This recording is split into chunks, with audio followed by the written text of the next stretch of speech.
Hello, dear colleagues. I'm here to tell you about the California Department of Education Community Engagement Initiative. The community engagement has been a big topic of discussion in recent years because the research points to the fact that in order for our schools to be successful and in order for our students to achieve at high levels, parents and communities need to be involved and vested in the school.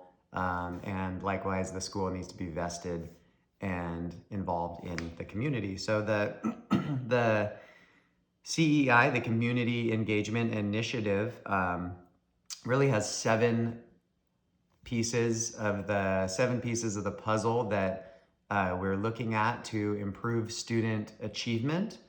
The first piece for schools is using evidence-based practices to engage the community and parents.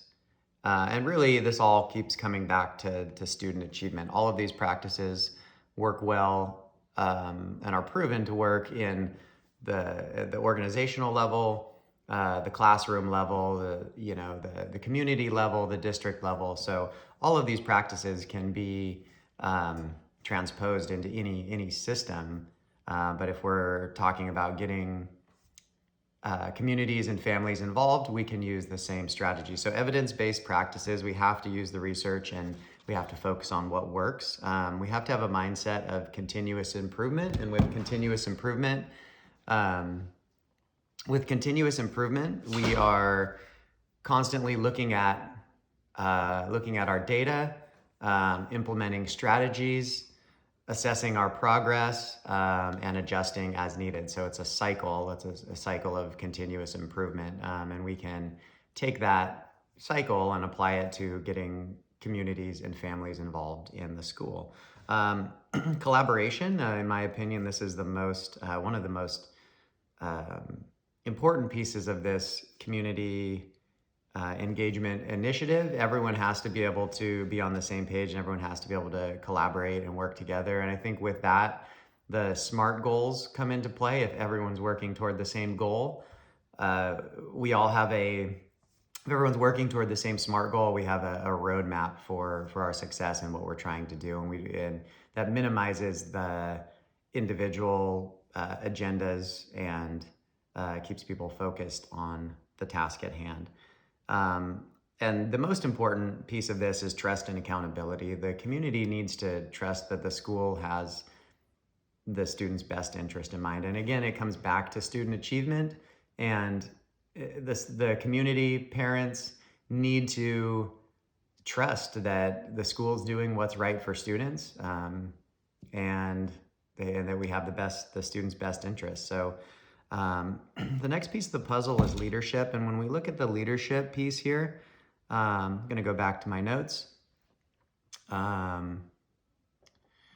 This piece focuses on compliance. So really the leaders in the school, the leaders in the school and the district are responsible for implementing these changes, but also staying within compliance. So the leaders need to know the requirements and the financial piece and tie the funds and the community engagement back to their LCAP and their school and district-wide goals.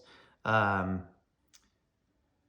finally, the last piece, which is extremely important for district schools, teachers on every level, is to have the financial and the staff resources to implement this. A lot of the time schools and teachers are asked to do more with less. And of course, we can become more efficient. Throwing money at a problem is not always the solution. But if we're going through the other 6 steps successfully and everyone is doing their part and staying focused on the goal, but there is not the staffing and the financial resources to implement these changes, then the pieces of the puzzle will not be complete. So that last piece, financially supporting teachers, districts, schools, is important in this initiative if we can all agree that families and communities and schools should work together to do what is best for students. So thank you, colleague. That was a great talk.